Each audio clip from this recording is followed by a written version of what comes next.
So let's move on, and we're going to talk about Jujutsu Kaisen. Spoilers ahead for Jujutsu Kaisen Season 1. We'll do episodes 1 and 2. A boy swallows a cursed talisman, finger of a demon. Yeah, this dude straight up swallows a finger. It's like it's like the start of a porn, but instead it's detached. Yeah, it's a rotten-ass finger. And he straight one-throats that shit. Just swallows. He doesn't chew it. He just swallows that shit. I mean, I don't think you could chew it, though. They're indestructible. It's a good thing they didn't have, like, a femur. I wonder if he's got to end up getting the toes, too. Yeah, they opened up in that crazy room of just, like, magic paper talisman things just all over the place. Yeah, and like spell tags. My first thought was, how did they get in out of that room? I didn't see a door. Yeah, but, like, they just flashed that in there to let you know that, don't worry, we're going to do something with this. And then it's just, my next note is, Grandpa don't abide no slackers. Go back to the club and pad that resume. There's two main characters in this first episode. It's Yuji Itadori. He's the main character.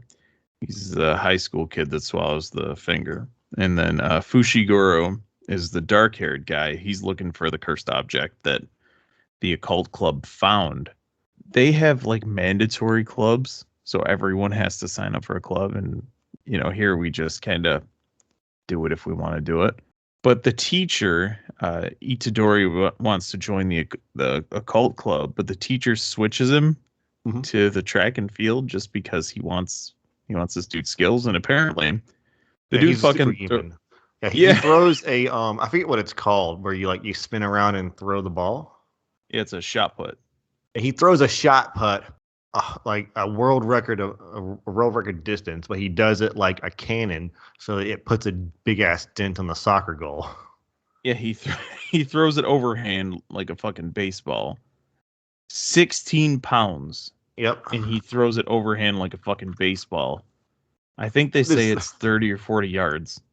So the world record is 22 meters, or it's about 22 yards. And he throws it 30 yards, so 8 more than the world record, and didn't even hit the ground. Like I think you get the bounce on. Like I think if they bounce, you get the distance, right? Yeah. So like he didn't even get his bounce. He didn't get the rest of the arc, so he probably threw it more like 45 yards.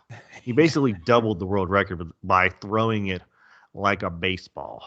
There was some shitty anime writing right before he throws it. Itadori asks the teacher, "Can I throw it how I want?" The teacher says, "You can throw it how you want in this challenge." We're not on a word count here. That happens a lot in anime. Let's just re-explain everything. So Fushiguro can see cursed and negative energy, and he's still looking for the finger. We don't know it's a finger at this point. Yeah, it's a box. Looks like a little, like a white corn dog, maybe.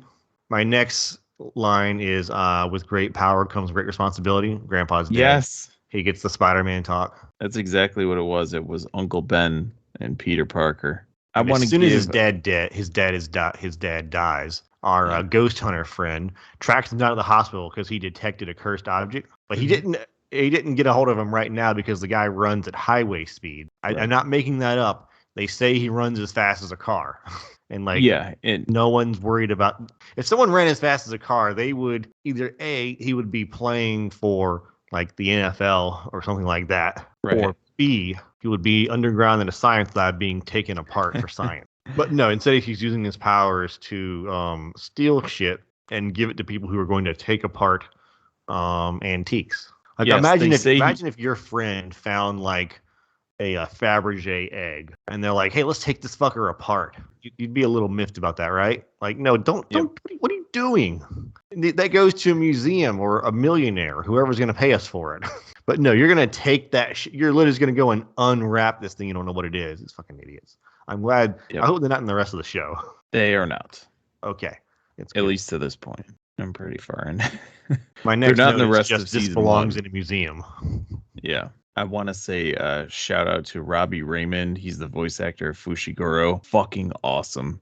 Fushiguro's cardio is ridiculous because he and Itadori run up a hill, and then Fushiguro heads inside to save the other two occult club members, and he just jets up the stairs. It's like, this dude, he needs to be running marathons because he's the fucking man. I don't know how they were running up the hill. It's like, oh, look, the building's over there. It's a mile away.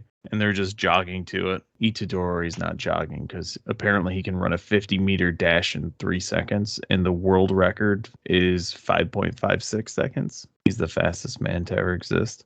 So Fushiguro tries to fight this monster thing that looks like it's straight out of the pages of Berserk. Yep. That is exactly what it looks like. I was wondering why I like this shit so much. Let's go.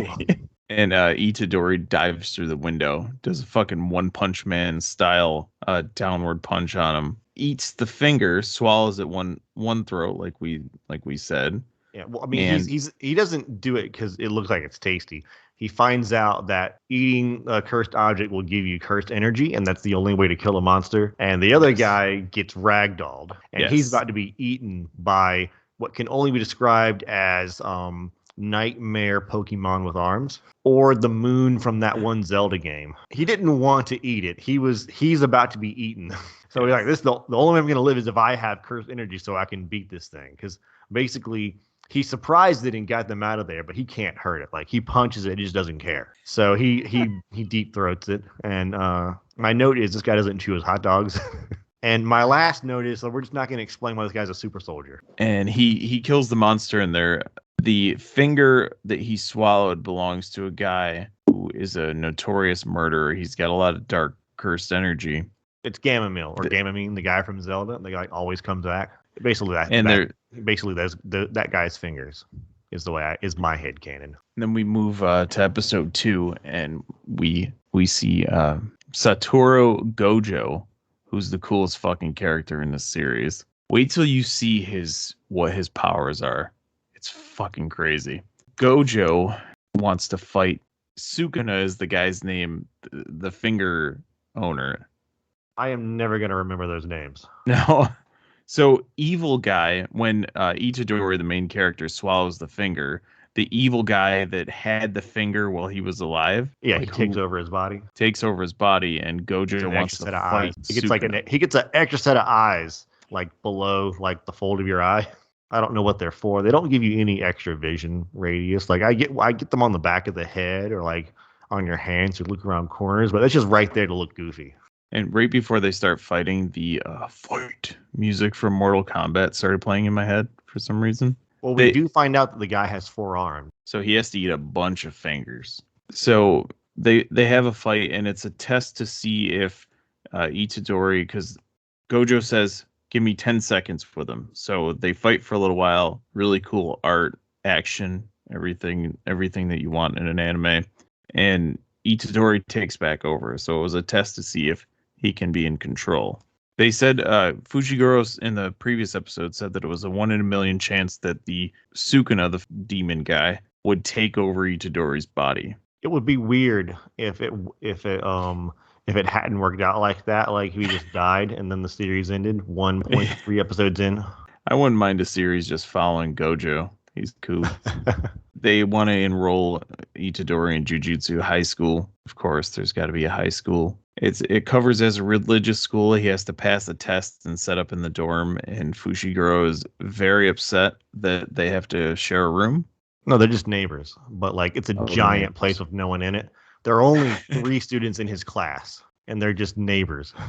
So I suspect this show is actually a lot of anime try to be funny. This one is actually pretty funny so far. They have the funny goofy guy and the straight guy, and they seem to be doing that dynamic pretty well. So I am in for this show. I'm going to watch it myself. If we want to cover it for the podcast, I'm down to do that too. But I'm probably going to shotgun this thing over the weekend.